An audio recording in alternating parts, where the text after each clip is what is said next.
नमस्कार शेतकरी बंधूंनो, आपलं स्वागत आहे शेती प्रवीण या यूट्यूब चॅनलमध्ये। सोयाबीनला पहिली फवारणी कोणती घ्यायची? सोयाबीन पिकामध्ये आपण बघू शकता, हा सोयाबीनचा प्लॉट आहे।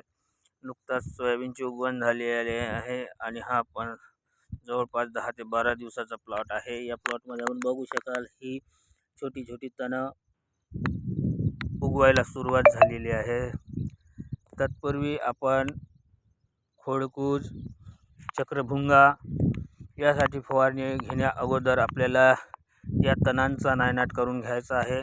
तर आपण अवताच्या सहाय्याने डवरणी व खुरपणी करून ह्या तणाचा नायनाट करू शकतो। पण समजा पावसामुळे जर ते आपण करू शकलो नाही, तर आपल्याला सोयाबीनवर चालणारं कुठलंही एक तणनाशक घेऊन या तणांचा नायनाट करायचा आहे, नाश करायचा आहे। आणि या तणांचा आपण योग्य असा हे तण नष्ट केल्यानंतर आपल्याला या पिकामध्ये, सोयाबीन या पिकामध्ये आपल्याला पहिली फवारणी घ्यायची आहे, ती म्हणजे एक कोणतेही बुरशीनाशक आणि एक कीटकनाशक, त्याचबरोबर एक विद्राव्य खत याची संयुक्तरित्या जर फवारणी केली तर आपल्याला चांगल्या प्रकारचं रिझल्ट आपल्याला दिसेल।